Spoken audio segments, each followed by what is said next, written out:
함께 나눌 하나님의 말씀은 베드로전서 4장 12절로 19절까지 말씀입니다. 제가 말씀을 읽을 때 18절과 19절은 함께 말씀을 읽도록 하겠습니다. 사랑하는 자들아, 너희를 연단하려고 오는 불시험을 이상한 일 당하는 것 같이 여기지 말고 오히려 너희가 그리스도의 고난에 참여하는 것으로 즐거워하라. 이는 그의 영광을 나타내실 때 너희로 즐거워하고 기뻐하게 하려 함이라. 너희가 그리스도의 이름으로 치욕을 당하면 복 있는 자로다. 영광의 영 곧 하나님의 영이 너희 위에 계십니다. 너희 중에 누구든지 살인이나 도적질이나 악행이나 남의 일을 간섭하는 자로 고난을 받지 말려니와 만일 그리스도인으로 고난을 받으면 부끄러워하지 말고 도리어 그 이름으로 하나님께 영광을 돌리라. 하나님의 집에서 심판을 시작할 때가 되었나니 만일 우리에게 먼저 하면 하나님의 복음을 순종하지 아니하는 자들의 그 마지막은 어떠하며 또 의인이 겨우 구원을 받으면 경건하지 아니한 자와 죄인은 어디에 서리요. 그러므로 하나님의 뜻대로 고난을 받는 자들은 또한 선을 행하는 가운데 그 영혼을 미쁘신 창조주께 의탁할지어다. 아멘. 이 시간에는 에이덴 양상불이 하나님 앞에 찬양드립니다.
감사합니다.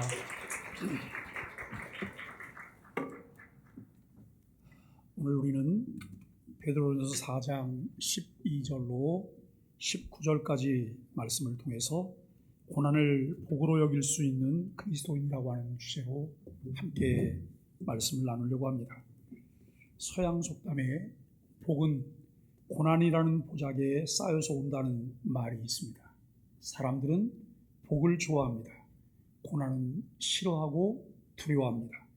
그런데 성경은 고난을 수없이 많이 말하고 있습니다. 이 욥을 고난의 대명사라고도 말할 수 있습니다. 욥의 잘못 때문에 고난을 당한 것은 아니지만 그렇다고 그가 당한 고난이 이유 없는 고난도 아니었습니다. 성경이 소개하는 욥의 도덕적 성품은 순전하고 정직한 사람이며 한 걸음 더 나아가 욥의 신앙적인 삶의 태도는 하나님을 경외하며 악에서 떠난 사람입니다. 이 욥은 도덕적으로 순전하고 정직했을 뿐만 아니라 하나님을 경외하면서 악에서 떠난 자입니다. 하나님을 경외함과 악에서 떠난 것은 절대로 분리할 수 없는 한 관계로 묶여져 있다라고 하는 것입니다. 그런데 욥이 당한 고난은 말로 표현할 수 없는 고난 종합 세트라고 말할 수 있습니다. 많은 자녀들과 재물을 다 잃었습니다. 이 욥을 소개할 때 욥은 동방의 의인이며 동방의 거부였습니다. 그런데 하루아침에 자녀들 전부를 잃게 되고 가진 재물을 다 잃게 됩니다. 이 모습을 본 아내는 욥에게 하나님을 저주하고 죽으라고 말합니다.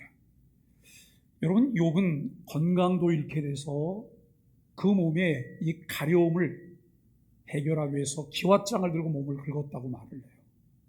그러니까 여러분, 이 몸에 상처가 나고 찢겨나가는 것보다 가려움이 더 고통스러울 정도로 그는 건강을 다 잃었어요. 그런 상황에서도 욥은 뭐라고 말하냐면 내가 모태에서 나올 때 적신으로 나왔는데 하나님께 그렇게 돌아갈 것이다 라고 하는 그런 고백을 해요. 여러분, 모든 것을 다 잃고 또 찾아와서 위로한다고 하는 친구들은 오히려 욥을 정죄해요. 그리고 욥의 속을 다 뒤집어 놓는 그런 일들을 진행해요. 이렇게 욥은 온갖 고통을 당하면서 모든 것을 다 잃었습니다. 욥은 자신이 겪는 고난, 고통의 이유를 찾으려고 했지만 발견할 수가 없었습니다. 그러나 말할 수 없는 고통 중에도 욥은 한치의 흔들림 없이 하나님을 경외하는 자세로 인내를 하고 있다는 것이죠. 사단이 욥이 어찌 까닭 없이 이유 없이 하나님을 경외하리까? 이 말은 하나님으로부터 받은 것이 많으니까 하나님을 경외하는 것 아닙니까? 라고 하는 질문입니다. 우리는 욥기를 통해 욥의 고난보다는 그러한 고난 중에도 왜 하나님을 섬겨야 하는가라고 하는 질문을 해보아야 합니다. 우리가 하나님을 경외하고 섬겨야 할 보다 중요한 이유는 무엇일까요? 욥은 자신이 당하는 고난, 고통과 씨름하면서 하나님을 더 깊이 만났으며 하나님만을 경외하며 섬겨야 할 분명한 이유를 그가 발견했다고 하는 것입니다. 이것이 욥기를 통해 얻게 되는 심오한 진리입니다. 사단이 하나님께 욥이 어찌 까닭 없이 하나님을 경외하리까? 하나님께서 그에게 복을 주셨기 때문에 하나님을 경외한다고 하면서 그의 신앙을 폄훼했습니다. 오늘 저는 여러분들에게 이런 질문을 해봅니다. 여러분, 당신은 왜 하나님을 경외하십니까? 축복을 받았거나 받기 위해 하나님을 경외하십니까? 왜 소망의 교회에 출석하십니까? 교회가 나를 위해 뭔가를 해줬고 뭔가를 해주었기 때문에, 해줄 수 있기 때문에 내가 교회에 출석하고 있을까요? 우리들의 신앙을 왜곡시키는 요소 중 하나가 소위 기복신앙이에요. 그리고 또 하나는 조건신앙이에요. 하나님은 우리에게 복을 주실 수 있는 분이십니다. 나의 가장 절실한 필요가 무엇인지를 익히 아시고 그 필요를 때를 따라 공급해 주시는 분이십니다. 욥은 그래서 하나님이 주신 복을 받기도 했던 사람입니다. 그 복을 누리고 있는 사람입니다. 그러나 욥을 비롯한 우리들이 하나님을 섬기는 이유가 그것 때문일까요? 그것이 우리가 하나님을 섬기고 소망의 교회에 출석하며 헌신하는 가장 중요한 이유일까요? 내 자손들이 잘되고 안락함과 편안함, 내 기득권이 유지되는 것이 우리가 하나님을 섬기는 가장 중요한 이유일까요? 이것이 욥의 고난을 다루고 있는 욥기의 중요한 이유입니다. 욥은 하나님을 경외한다는 이유 때문에 사단으로부터 하나님이 허용한 시험을 당했습니다. 너무 아프고 힘든 고난의 밤을 보냈습니다. 그런 중에도 왜 하나님을 섬겨야 하는가? 욥은 끊임없이 고통스러운 현실과 씨름하면서 하나님을 만납니다.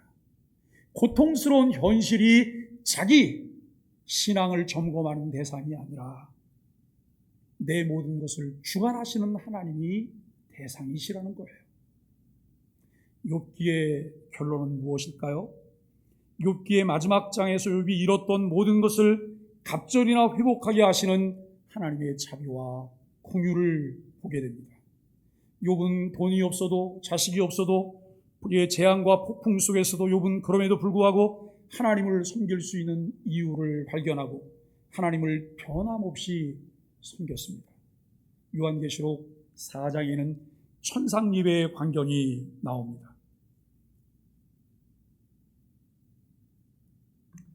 저는 이 요한계시록 4장을 볼 때마다 헨델의 오라토리오 메시아 중에 이 부분을 노래하는 장면들이 나와요. 죽임당하신 어린 양, 그 부분이 나오는데 그게 늘 연상이 되고 떠올라요. 실제 메시아 전곡을 찬양을 해보았고 무수히 많은 연습을 하면서 그 부분들을 함께 나눴기 때문에 훨씬 더 그 부분이 실감나게 와닿는 장면이에요. 이 천상 예배의 광경을 보면 예수 그리스도께서 보좌에 앉은 것을 보고 생물들이 세세토록 살아계시는 이에게 영광과 존귀와 감사를 돌려드립니다. 그때 24장로들이 보좌에 앉으신 이 앞에 엎드려서 세세토록 살아계시는 이에게 경배하고 자기의 멸관을 보좌 앞에 드리며 이렇게 노래를 해요. 이르되 우리 주 하나님이여 영광과 존귀와 권능을 받으시는 것이 합당하오니 주께서 만물을 지으신지라 만물이 그의 뜻대로 있었고 또 지으심을 받았나이다. 여러분, 우리가 하나님 앞에 변함없이 예배해야 될 이유가 여기에 있어요. 이것을 발견한 사람들은 변함없이 하나님께 예배해요. 그러나 이것을 발견하지 못한 사람들은 환경 때문에 예배를 마음대로 결정해요. 하나님께서는 우리를 예배자로 부르셨습니다.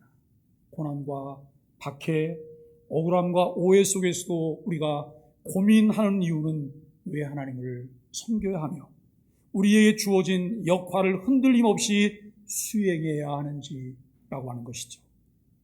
오늘 우리는 계속되는 베드로전서를 통해 고난을 복으로 여길 수 있는 그리스도인이라는 주제를 다루고 있는데 그 대답을 왜 우리가 하나님을 섬겨야 하는가에서 발견해야 합니다. 우리 신앙의 근거가 감정이나 주어진 상황에 있지 않습니다. 베드로는 당시 극심한 박해와 어려운 상황 속에서도 신앙을 지키며 살아가는 그리스도인들에게 그리스도의 본을 따르는 선한 청지기로 살라고 독려를 하고 있습니다. 의를 위해 박해받는 그리스도인은 복된 사람이죠. 내가 의를 위해 주를 위해 살려고 하다가 박해를 받는다면 이것은 복입니다.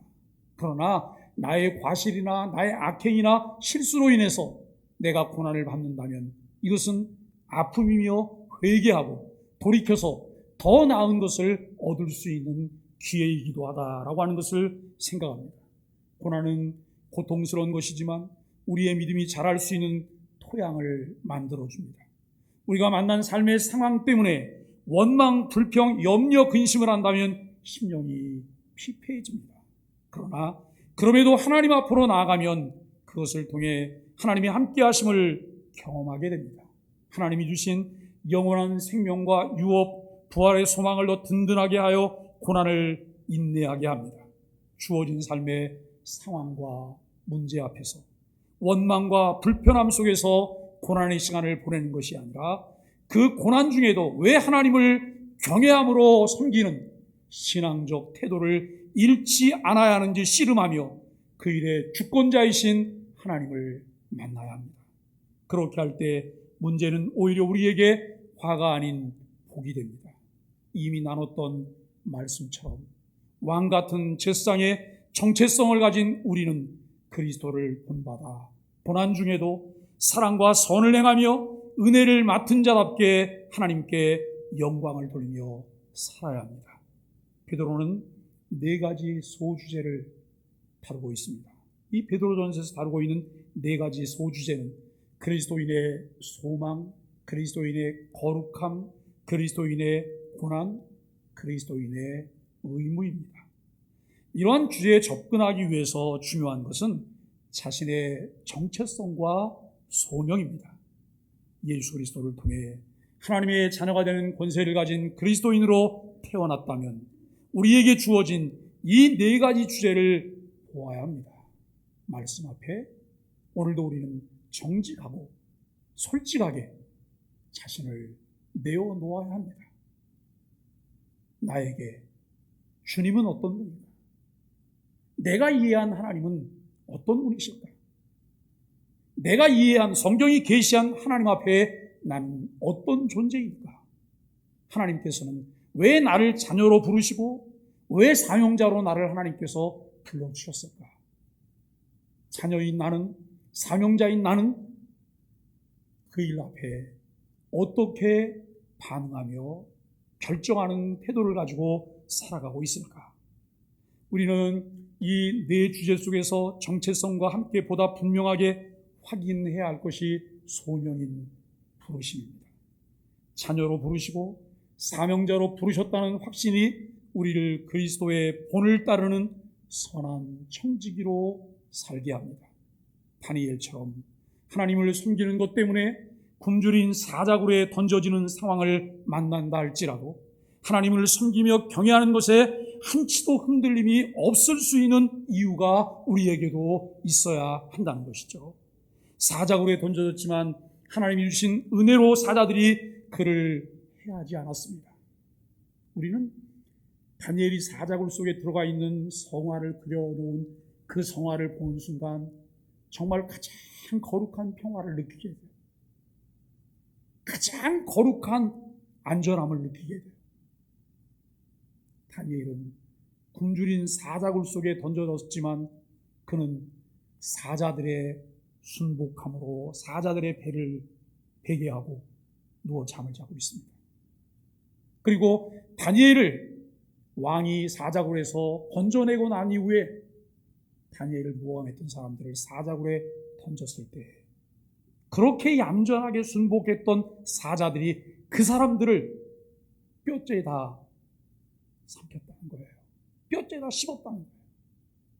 우리는 이 말씀을 통해서 하나님이 함께 하시는 평안함, 하나님이 함께 하시는 안전함, 이 부분을 보게 됩니다.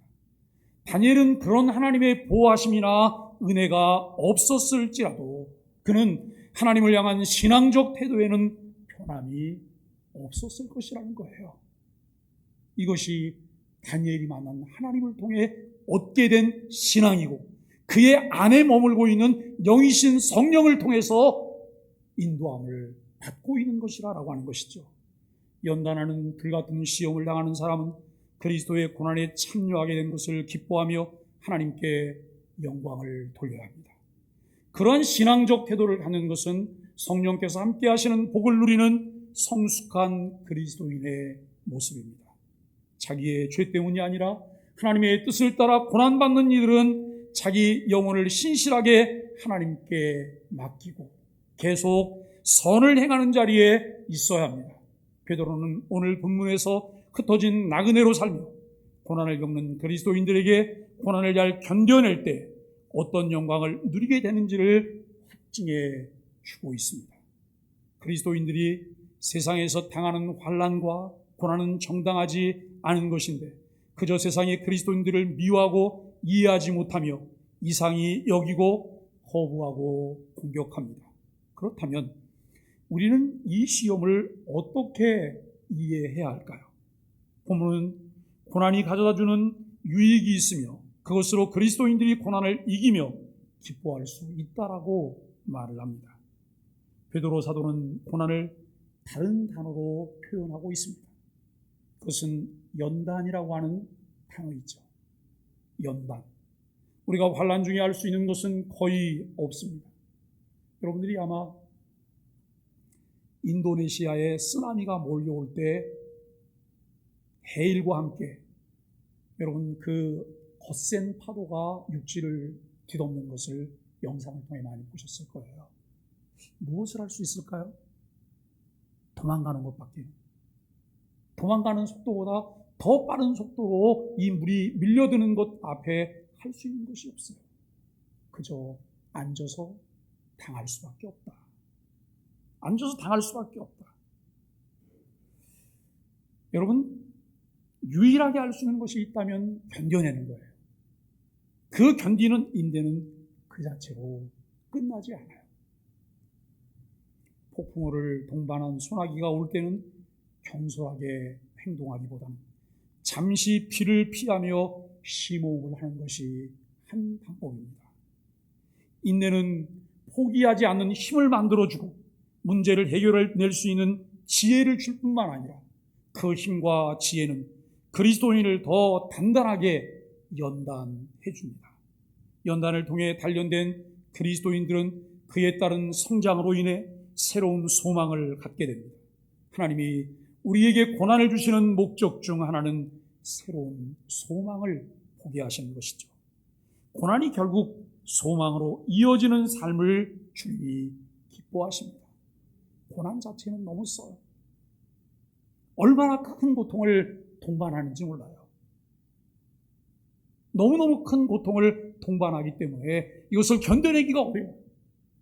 그러나 그것을 견뎌내야 되는 이유가 무엇입니까? 소망이 있기 때문에. 이것은 삶으로 가는 과정이고 하나님께서 내게 영원한 생명을 얻게 하는 과정 중에 얻는 것이기 때문에 이것을 견뎌내는 거예요. 견뎌내면서 흔적을 좀 덜 남기고 상처를 좀 덜 남기면서 모두에게 유익한 것을 얻어내는 것이 신앙인의 자세며 어른들의 자세고 지도자의 자세라는 것을 생각해 봅니다. 성경은 우리에게 인생을 향한 하나님의 뜻과 계획이 있음을 알려줍니다. 그리고 마지막 날에 우리 각자가 심판자이신 하나님 앞으로 연단과 소망의 결과물을 가지고 나아갑니다. 시험을 찾고 이긴 자에게는 생명의 면류관이 주어진다는 것은 너무나 자명한 성경의 가르침이잖아요. 게으르고 밀어내서 주님의 뜻을 분별하지 못한 자들에게는 책망이 기다리고 있다고 하는 것도 성경은 우리에게 가르치고 있습니다. 여기 미련하다는 것은 선천적으로 지능이 떨어지는 사람을 말하는 것이 아니라는 거예요. 고집이 세서 미련한 자예요. 그 고집 세고 완고한 마음이 하나님 말씀을 무조건 거부하게 만들어요. 예수님은 제자들에게 세상이 그들을 욕하고 박해하며 악한 말을 할 것이라 알려주셨습니다. 그런데 이것을 복이라 하시며 기뻐하고 즐거워하라고 말씀하셨습니다. 우리는 신앙으로 인해 견디기 힘든 모욕을 받을 수도 있습니다. 그러나 예수님 때문에 받는 모욕은 그만큼 우리가 예수님과 동행했다는 것이고 하나님의 영이 우리와 함께 하신다는 분명한 증거입니다. 베드로는 세상에서 신앙을 추구하느라 받는 고난에 관해 권면하다가 우리가 자칫 혼동할 수 있는 다른 종류의 고난에 대해서도 설명하고 있습니다. 그것은 악행을 통해 받는 고난이에요. 내가 누구를 죽였거나 그리고 내가 누구에게 상해를 가했거나 누구를 모함했거나 누구를 힘들게 했고 괴롭혔기 때문에 여러분 우리가 받게 되는 고난을 말하고 있어요. 그런데 성경은 우리에게 말하기를 악을 제거하라고, 부탁이 아니에요. 악을 제거하라고 명령해요. 악은 모양이라도 버리라는 거예요. 그것은 그리스도인의 죄 때문에 하나님의 영광이 가려지기 때문이에요. 여러분, 내가 뭘 잘못하면 내가 욕을 먹는 게 아니에요. 하나님이 욕을 먹게 돼요. 교회가 욕을 먹게 돼요. 우리 교회는 과거에 큰 아픔이 있었던 교회예요. 제가 우리 교회 온 지 4년이 되고 5년이 지금 5년째 접어들었어요. 그런데도 밖에 있는 사람들의 소식을 듣게 되면 밖에 있는 사람들을 통해서는 여전히 그 당시의 일들을 이야기해요. 아무것도 변한 게 없어요. 아무것도. 심지어는 택시를 타면 택시 운전기사가 소망의 교회로 가자고 그러면 왜 거기를 다니냐고 물어보는 사람들이 있어요. 실제로 우리 교인들 중에 여러 사람들이 그런 이야기를 들었다 그래요. 이게 여러분 하나님의 영광을 가리고 교회의 부흥을 막는 요소가 된다는 사실들을 우리는 생각해 보아야 합니다. 하나님은 절대로 하나님 백성의 악을 용납하지 않으십니다. 그리고 그 악을 제거하기 위해 심판하시는 것을 주저하지 않으십니다. 고난과 모욕은 쉽게 우리를 자극합니다. 격동하게 만들지요. 고난을 싫어하고 고통을 피하려 하며 때론 악을 악으로 되갚고 싶은 마음도 우리에게 일어납니다. 베드로는 우리에게 치욕에 대한 어쩌면 당연한 반응일 수 있는 부끄러움을 버리라고 말을 해요. 오히려 그 기회를 통해 하나님께 영광을 돌리라고 권면합니다. 세상의 이치는 그리스도인들에게 통하지 않습니다. 우리는 세상에 살지만 세상에 속한 자들이 아니기 때문입니다. 그리스도인들은 하나님께 속한 자들로서 세상의 이치가 아닌 하나님이 보여주신 그 길을 따라가야 합니다. 사람들은 모두 힘들거나 아프거나 조롱받는 것을 싫어합니다. 그러나 예수님을 주로 섬기는 그리스도인들은 예수님이 가신 길을 따라가야 합니다. 그 길은 영광의 길로 가기 위한 십자가의 길이었습니다. 십자가의 길 속에서 예수님이 담당하셨던 일들은 어떤 일일까요? 그래서 우리는 그 십자가의 길을 말할 때 신학적으로는 그리스도의 비하라고 말을 해요. 그리스도의 낮아지심. 이 그리스도의 낮아지심이라고 하는 그 일에 예수님께서 능동적으로 순종해 내셨기 때문에 그 다음 단계가 그리스도의 승기예요. 높아지심이에요. 예수님이 가셨던 길은 십자가의 길이며 결국 십자가의 길을 통해 얻게 되는 결과가 영광의 길이라는 사실을 우리에게 보여주고 있습니다. 사랑하는 소망의 가족 여러분, 그리스도인으로 산다는 것, 그리스도인답게 산다는 것, 교회로 산다는 것, 교회답게 산다는 것이 정말 어렵습니다. 아무 생각 없이 신앙생활하면 이거 어려울 게 아무것도 없어요. 덜렁덜렁 내 환경이 되면 교회 가고 내가 시간이 되면 교회 가고 다른 일 생기면 그거 제껴놓고 교회 빠지고 다른 일 보고 이렇게 사는 분들이라면 그리스도인으로 산다는 것, 교회답게 산다는 것 어렵지 않아요. 그러나 정말 성경이 우리에게 말씀하시는 그리스도인으로 산다는 것, 교회답게 산다는 것, 이것이 쉬울까요? 쉽지 않아요. 교육자들이 교회에 부임하면 제가 교육자들에게 이렇게 말해요. 교육자들이 교회 생활을 하면서 꼭 명심해야 될 것. 마치 어느 한 여인이 사랑하는 남편을 만나서 어느 가문의 며느리로 들어가게 됐어요. 사랑하는 남편의 아내로만 들어가는 것이 아니라 며느리로 들어가게 됐어요. 그때 여러분 옛 어른들이 딸을 시집 보내면서 딸들에게 무슨 얘기를 했는지 혹시 생각나세요? 가거든. 기모거리 3년, 벙어리 3년, 시력장애자 3년으로 살아야 된다 라고 말해요. 그런데 제가 우리 교육자들에게 늘 이야기를 해요. 기머거리 3년, 그 다음에 여러분 이 언어장애자 3년, 그리고 시력장애자 3년. 봐도 못 봐야 되고, 들어도 못 들어야 되고, 말하고 싶어도 그 말을 참아야 되고. 그러나 문제의식은 분명히 가져야 한다. 그래야 지도해낼 수 있기 때문에, 이것은 교회 안의 교육자뿐만이 아닙니다.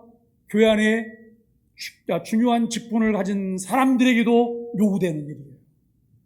하나님께서 우리에게 직분을 주실 때에는 그 직분을 통해서 고난도 주세요. 그런데 고난만 있는 게 아니잖아요. 책임도 있어요.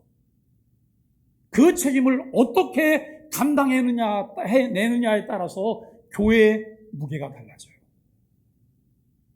정말 우리가 그리스도인답게 살기를 원하고 교회다운 교회로 우리가 세워지기를 원한다면 이것이 정말 우리에게 쉬운 것이 아니라 어렵다는 것을 매일매일 피부로 느끼며 살아요. 여러분, 그럼에도 불구하고 그렇게 살아야 될 이유가 우리 안에 있습니까? 에이, 목사님, 그냥 교회 가기만 하면 되지, 뭐 그런 거 생각을 해요? 어떤 분은 이렇게 말을 해요. 나는 교회 안의 내용들을 잘 알고 싶어 하질 않아요. 골치 아프니까. 무책임한 그리스도인이에요. 교회 안에 있는 현실을 보셔야 돼요. 그러나 현실에 부딪혀서 현실에 압사당한다면 교회는 교회다워질 수 없어요.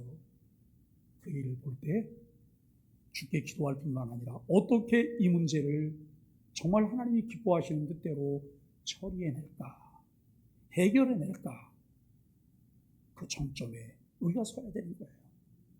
정점에 서서 함께 문제를 해결해 나갈 때 교회는 정말 우리를 맡고 있는 엄청난 담장들을 뛰어넘어서 세상 속으로 교회다움을 드러내며 나갈 수가 있다는 것이죠. 오늘 살아가는 우리들이 그리스도인으로 살며 같은 교회 공동체 안에서 여러 가지 상황들을 만날 때 흔들림 없이 서로를 세워가며 하나님의 뜻을 실현할 수 있는지 확인해 보아야 합니다. 신앙생활하기 점점 더 어려워지는 이때 메시아의 고난에 함께 참여하는 그리스도인들의 반응은 절망이 아닌 기쁨이어야 해요. 자신의 고난이 구원의 증거이어야 하고 하나님의 복임을 깨달아야 한다고 베드로는 말하고 있어요. 동시에 그리스도인들은 자신의 악한 본성 때문에 고난당하지 않도록 주의해야 돼요. 우리에게는 누구나 은혜를 벗어난 쓴뿌리가 우리 안에 있어요. 쓴뿌리가 생겨지지 않아야 돼요. 저는 우리나라 현대사를 보면서 현대사의 참 불행한 부분이 뭔지 아세요? 악순환이라는 게 악순환이에요. 보수정부가 들어섰다가 진보정부가 들어서요. 또 진보정부가 끝나고 보수정부가 들어서요. 우리는 다른 나라처럼 평화롭게 민주주의가 잘 정착한 나라와는 다른 게 있어요. 민주주의가 잘 정착한 나라는 그 전임 집권자에 의해서 만들어졌던 것 위에 그 다음 탑을 쌓아가요. 그런데 우리는 다음 탑을 쌓지 않고 다른 탑을 쌓으려고 하고 먼저 쌓아졌던 것들을 부숴내는 일을 해요. 거기에는 많은 비용이 들어갔음에도 불구하고 이 일을 반복해서 해요. 여러분, 우리는 5년 전에 우리가 겪었던 일이 어떤 일입니까? 국정농단이라고 하는 것 때문에 대통령이 중간에 물러나고 감옥에 가는 일이 벌어졌어요. 꽤 많은 사람들이 그 일을 보면서 환호했어요. 이제 나라가 정상적인 나라로 돌아오겠구나. 여러분, 정상적인 나라로 돌아왔나요? 우리는 그 일을 통해서 우리 안에 생겨진 쓴뿌리들이 있다는 것을 보셔야 되는데 그걸 못 봐요. 그게 무엇일까요?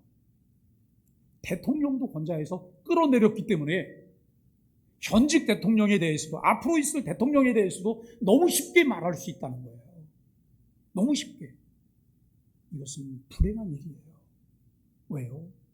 내가 존경해야 될 만한 대상이 없어져 버린 것이고, 내가 지켜줘야 될 만한 존엄이 없어진 거예요. 우리가 여러분 당장 이해관계가 걸렸을 때에는 그것이 맞는 것 같아요. 속이 시원한 것 같아요. 그러나 넓게 우리가 전체를 바라볼 때에는 이 부분은 엄청난 아픔으로 공동체 안에 자리를 잡게 된다는 거예요. 사랑하는 여러분, 오늘 말씀 우리가 함께 나누면서 우리 안에 악한 본성 때문에 고난당하지 않도록 주의하라고 하는 이 말의 의미가 무엇일까요? 베드로는 심판이 하나님의 집에서부터 시작된다고 심판의 전조를 언급하고 있습니다. 그렇기 때문에 그리스도인들은 신실하신 창조자 하나님께 자신의 영혼을 맡겨야 한다라고 말해요. 베드로가 이 본문 속에서 그리스도인들은 신실한 창조자 하나님께 자신의 영혼을 맡겨야 한다라고 하는 이 부분을 채용해서 쓰고 있는데, 신약 성경에서는 유일하게 이 용어를 쓰고 있다고 하는 거예요. 왜 베드로가 이 말을 쓰고 있을까요? 신실하신 창조자 하나님께서 하실 것이라는 거예요. 신실하신 하나님, 창조자 하나님이 하실 것이기 때문에 하나님께 대해서 월권하지 말라는 거예요. 경솔하게 행동하지 말라는 거예요. 사랑하는 여러분, 성경은 우리에게 이렇게 말을 해요. 원수가 있는 것을 주께 맡기라. 그리고 원수를 사랑하라. 왜 주님이 그렇게 하실까요? 내 앞에 원수가 있어요. 지금 내가 분노가 끓어오르서 견딜 수 없고 참을 수가 없어요. 그래서 돌멩이를 들어서 그를 쳐서 죽였어요. 원수 갚았잖아요. 그런데 여러분, 그 다음에 나타나는 후유증이 너무 크지 않아요? 하나님께서 우리보다 더 속 시원하게 원수를 갚으실 거예요. 그러면서 그 하나님께서는 우리에게 뭘 말씀하시면, 내 손에는 피를 묻히지 말라는 거예요. 내가 할 거니까 내 손에는 피를 묻히지 말고 너는 계속 은혜 속에 머물 수 있도록 그를 사랑하도록 하라는 말씀이에요. 이게 여러분 쉬운 일일까요? 결코 쉬운 일이 아니잖아요. 그럼에도 불구하고 우리가 배워내야 될 신앙이에요. 하나님께 믿음과 소망을 두고 주어진 상황 가운데서 열심히 선을 행해야 한다고 베드로는 그리스도인들에게 권면합니다. 우리가 하나님을 경외하며 섬겨야 할 이유가 무엇일까요? 고난을 복으로 여길 수 있는 그리스도인으로 살아야 할 이유를 충분히 발견하셨을까요?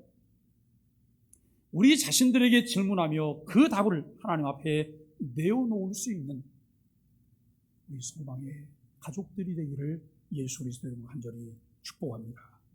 함께 인사하겠습니다. 아실에 예수님 때문에 당신이 최고십니다. 우리 이 인사 다시 한번 하실까요? 다 손 이렇게 손 엄지 하시고 옆 사람을 보시면서 이 인사 다시 하시죠. 예수님 때문에 당신이 최고십니다. 우리 소망에 함께 예배할 수 기쁩니다. 사랑하고 축복합니다. 450장 찬송하겠습니다.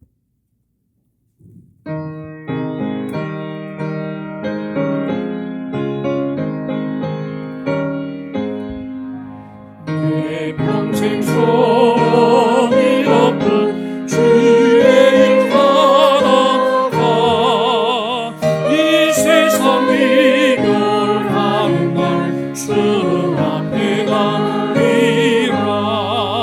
끝나지 못된 세상 일 취할 건 무엇냐. 이 수법만 하여도 헛된 것들 일세. 불같은 시험 하느라 겁내지 맙시다. 그 주의 권능 크시니 이기고 남겠네. 금보다 귀한 믿음은 참복의 대도다. 이 진리 다